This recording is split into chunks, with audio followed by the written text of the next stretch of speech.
Anlatma ki her kimge sözümni Düşendirme hiç kimge kalbimni Çöküzme yar gamlerge gözümni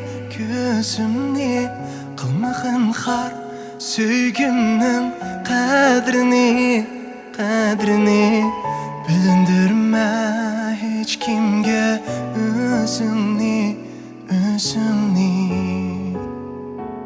Çiğdimay men omak cana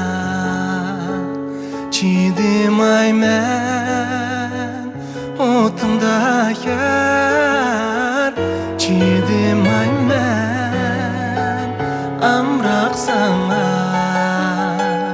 Çiğdimay men küydürme ya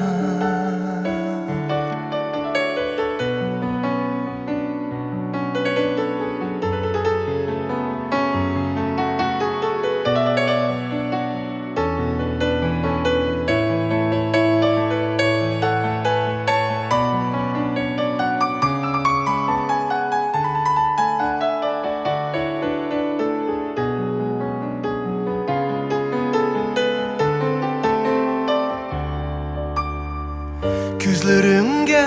başka birisi qarab qalsa Kollarımni başka birisi tutup alsa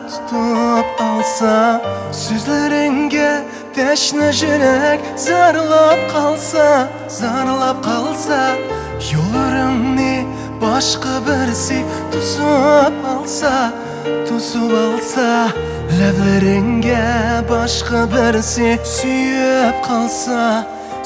qalsa yar Çiğdimay mən omaq canan Çiğdimay mən otunda yar Çiğdimay mən hamraq sana Çiğdimay men küydürme ya